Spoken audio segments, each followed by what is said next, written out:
तो बच्चों, let's read this question, and the question says that the HCF of the polynomials 12 into a cube into b raised to power 4 into c square, comma 18 into a raised to power 4 into b cube into c cube, and 24 into a raised to power 6 into b square into c raised to power 4 is dash.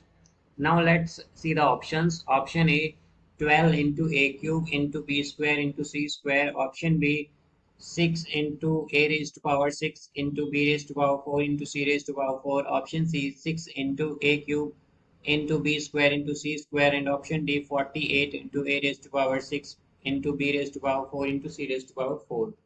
तो आइए बच्चों, इस question को यहाँ पर हम solve कर लेते हैं। तो इस क्वेश्चन में हमारे पास हमें यहाँ पर एचसीएफ बताना है, ये जो पॉलिनोमियल्स हमें गिवन है इनका। तो यहाँ पर हम की कॉन्सेप्ट यूज करेंगे। की कॉन्सेप्ट यहाँ पर हम यूज करेंगे प्राइम प्राइम फैक्टराइजेशन। फैक्टराइजेशन तो यहाँ से अगर हम बात करें एचसीएफ की, तो एचसीएफ होता है हमारे पास highest common factor. Highest common factor. अब यहाँ पर अगर हम देखें तो हमारे पास टर्म्स क्या क्या है। यहाँ पर यह है 12 A cube B raise to power 4 into C square. तो इसे हम किस तरह से लिख सकते हैं? तो 12 को हम कैसे लिख सकते हैं? यहाँ पर 2 इंटू 3 से हम लिख सकते हैं। यहाँ पर 2 इंटू 2 इंटू 3, ये हो जाएगा 12 हमारे पास। देन ए क्यूब को क्या लिख सकते हैं हम? ए इंटू ए इंटू ए क्यूब का मतलब यही होता है कि 3 टाइम्स हमारे पास ए है। फिर बी रेज टू पावर 4 को हम क्या लिख सकते हैं?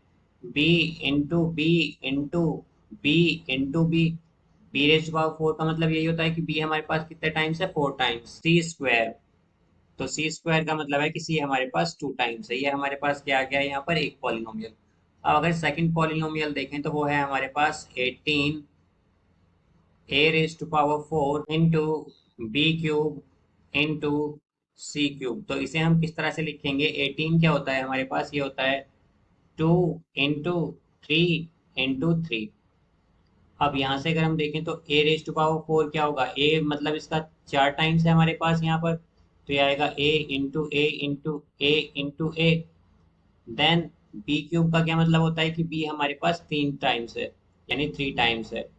और सी क्यूब का मतलब होता है कि सी 3 टाइम्स है। यहाँ पर ये इंटू सी आ जाएगा। अब इसी तरह अगर हम देखें कि हमारे, अब यहाँ से अगर हम देखें तो हमारे पास क्या है? 24 A raise to power 6 B square C raise to power 4, ये है। तो इसे हम किस तरह से लिख सकते हैं? 24 क्या होता है हमारे पास? 24 होता है 2 इंटू 2 इंटू 2 इंटू 3, ये 24 होगा। Then A raise to power 6 का क्या मतलब होता है कि ए 6 टाइम्स है। तो ये आएगा इंटू ए इंटू ए इंटू ए इंटू ए इंटू ए, ये होगा इंटू ए, ये आएगा ए क्यूब। देन बी स्क्वायर का क्या मतलब होता है कि बी 2 टाइम्स है।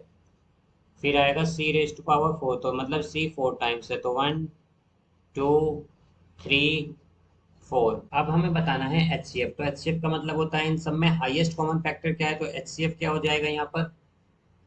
एचसीएफ हो जाएगा इनका हाईएस्ट कॉमन फैक्टर। कि इन सब में हाईएस्ट कॉमन फैक्टर क्या है? इनका कॉमन फैक्टर अगर हम देखें तो क्या क्या कॉमन है इसमें? इन सभी में हमारे पास, तो यहाँ पर 2 2 और 2 ये सब में कॉमन है।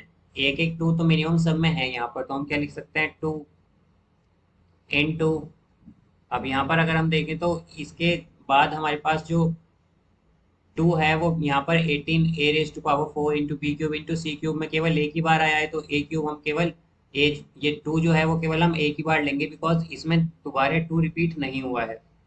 और हमें क्या लेना है? केवल कॉमन वाली टर्म्स लेनी है। अब अगर हम देखें तो 3 यहाँ पर तीनों ही टर्म्स में, तीनों जो पॉलिनोमियल है इनमें मिनिमम एक बार तो है हमारे पास, तो ये आएगा 3 इनटू। अब यहाँ पर अगर हम देखें तो जो हमारे पास फर्स्ट वाला पॉलिनोमियल है और जो लास्ट पॉलिनोमियल है, इनमें 3 केवल एक टाइम्स या एक ही बार है, तो इसे हम एक ही बार लिखेंगे। फिर ए अगर हम देखें तो ए कितनी बार है हमारे पास? 1 2 3। फर्स्ट पॉलिनोमियल में 3 टाइम्स है, सेकंड पॉलिनोमियल में 4 टाइम्स है, और जो थर्ड पॉलिनोमियल है उसमें 6 टाइम्स है। तो यहाँ पर हम 3 टाइम्स ही लेंगे, बिकॉज जो कॉमन आएगा ए इन तीनों में वो 3 टाइम्स ही होगा हमारे पास। तो ये होगा ए इंटू ए देन इंटू। अब अगर हम देखें तो बी जो है हमारा वो फर्स्ट पॉलिनोमियल में कितने टाइम्स है, 4 टाइम्स, सेकंड पॉलिनोमियल में 3 टाइम्स और थर्ड पॉलिनोमियल में 2 टाइम्स। तो हम बी को केवल 2 बार ही कॉमन लेंगे, बिकॉज हम देख सकते हैं कि 2 ही बी कॉमन आएंगे इन तीनों पॉलिनोमियल में। तो यहाँ पर हम बी को लेंगे 2 टाइम्स, फिर इनटू सी लेंगे अब हम। तो सी अगर हम देखें तो फर्स्ट पॉलिनोमियल में 2 टाइम्स है, सेकंड में 3 टाइम्स और थर्ड पॉलिनोमियल में 4 टाइम्स। तो यहाँ पर हम केवल सी को 2 टाइम्स ही लेंगे, बिकॉज जो कॉमन सी आएगा हमारे पास दोनों में वो कितनी बार आएगा, केवल 2 बार। तो यहाँ पर ही आएगा हमारे पास सी इंटू सी। अब इसे हम किस तरह से लिख सकते हैं, ये हो जाएगा 2 इंटू 3 6, देन ए इंटू ए, तो इसे हम क्या लिखेंगे, ए क्यूब। फिर यहाँ से बी इंटू बी क्या होता है, बी स्क्वायर, और सी इंटू सी क्या होता है, सी स्क्वायर। तो ये हमारे पास क्या होगा यहाँ पर, H C F, 6 a³ b² c²। तो इसका करेक्ट आंसर होगा हमारे पास option C, 6 a³ b² c²। So I hope you understood it well. Best of luck, thank you.